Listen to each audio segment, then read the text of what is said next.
Seorang pengangguran menjadi gangster hebat. Penasaran sama ceritanya, tapi nggak ada waktu buat nonton atau males baca subtitle? Tenang, kami akan ceritakan untuk kalian beberapa menit ke depan.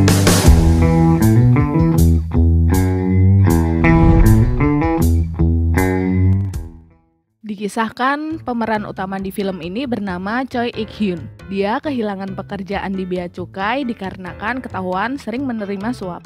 Suatu malam, Choi mendapati banyak heroin di dalam peti kemas. Singkat cerita, dia menjualnya kepada bos gangster.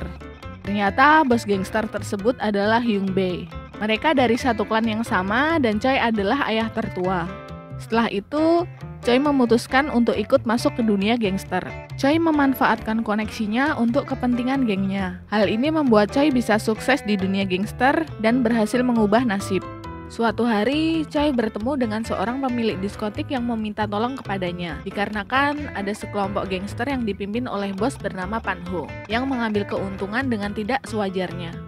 Akhirnya, Choi mengajaknya bernegosiasi.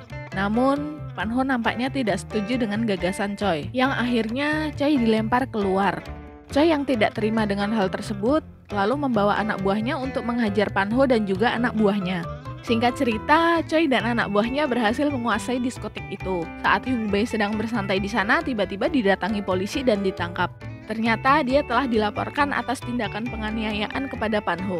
Tidak hilang akal, Choi pun memanfaatkan koneksinya dengan meminta tolong kepada kepala jaksa untuk membebaskan Hyung Bae. Selepas Hyung Bae dari penjara, Choi mengajaknya untuk membuka kasino. Dan seharusnya perizinannya susah. Namun lagi-lagi dia dibantu oleh orang dalam untuk mendapatkan izin dari presiden. Wah, hebat bener sih Choi ini. Dia bisa melobi kejaksaan, bahkan pemerintahan sekalipun.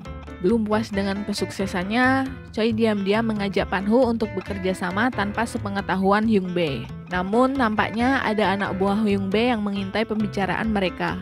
Di suatu malam, Hyung Bae ditusuk seseorang. Dia yakin bahwa itu suruhan Pan Ho dan Choi yang berkhianat. Akhirnya, Hyung Bae mengirimkan anak buahnya untuk memukuli Choi. Choi merasa ketakutan setelah dipukuli dan langsung meminta maaf ke Hyung Bae. Beruntungnya dia dimaafkan dengan syarat jangan ikut campur lagi di dunia gangster.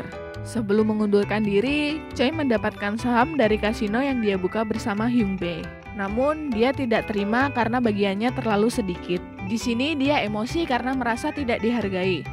Akhirnya, dia melanjutkan hubungan kerjasamanya dengan Pan Ho. Singkat cerita, Choi berhasil memperoleh kembali kesuksesannya dengan membuka kasino di beberapa hotel bersama Pan Ho. Tentunya dengan memanfaatkan koneksinya. Presiden yang mulai resah dengan kejahatan gangster mengerahkan jaksa untuk melakukan operasi pembersihan gangster. Bahkan, jaksa juga diperbolehkan untuk melakukan penangkapan tanpa surat perintah. Di antara banyaknya jaksa, ada satu yang paling ditakuti, yaitu Jaksa Jo. Kemampuannya dalam menangkap penjahat sudah tidak diragukan lagi. Ditambah lagi, dia adalah jaksa yang tidak bisa disuap. Operasi pun diadakan dan terus membuahkan hasil. Banyak bos gangster tertangkap, termasuk Pan Ho dan Choi. Choi diberi pilihan oleh Jaksa Jo, yaitu menyerahkan diri dan akan dipenjara 3 tahun, atau tetap melakukan pembelaan. Namun jika terbukti bersalah akan dipenjara selama 15 tahun. Di situ, Choi memberikan opsi lain. Suatu malam, Choi dijemput anak buah Hyung Bae. Hyung Bae mencium bau persekongkolan Choi dengan jaksa untuk menangkapnya. Namun, Choi bisa mengelak. Dia mengungkapkan bahwa berpura-pura bekerja sama dengan jaksa agar bisa dilepas, setelah itu akan kabur ke Amerika. Di sini, Hyung Bae percaya dengan perkataan Choi. Keesokan harinya, Choi menelepon Hyung Bae. Tanpa disadari, teleponnya disadap. Ternyata, Choi memang bekerja sama dengan jaksa untuk menangkap Hyung Bae. Singkat cerita, Hyung Bae berada di dalam mobil bersama Choi. Tiba-tiba, mobil mereka pun dikepung oleh polisi. Hyung Bae sadar bahwa dia telah dijebak. Setelah perkelahian yang cukup sulit, akhirnya Hyung Bae tertangkap dan Choi dibebaskan dari tuntutan sesuai dengan perjanjian dengan Jaksa Jo. Adegan pun berganti.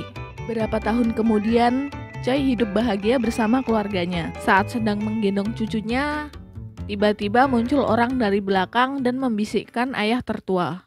Sebutan yang biasa digunakan oleh Hyung Bae. Terima kasih sudah menonton. Klik like jika kamu suka dengan video ini.